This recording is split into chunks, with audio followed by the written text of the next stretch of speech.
want to buy a new computer. You want to pay more and get a high quality product, and your choice is the Apple's Mac. You're also a heavy smoker.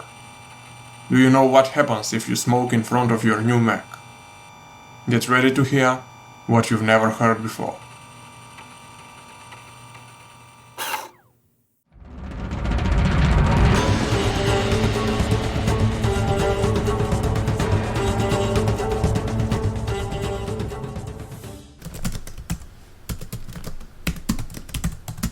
In that 2018 fiscal year, Apple sold more than 18 million Mac computers worldwide.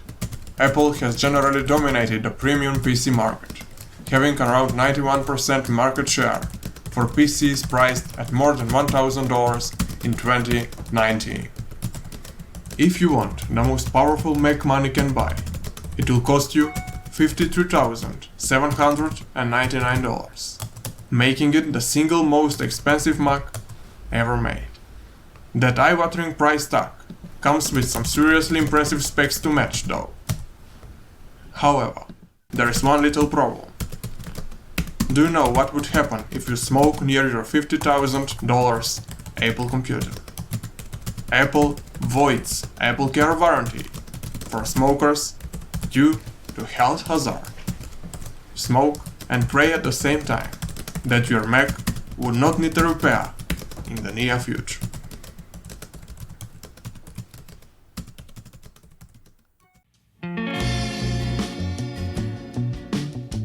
And now just like and subscribe, and maybe share your thoughts to get an access to all of the actual knowledge of this world.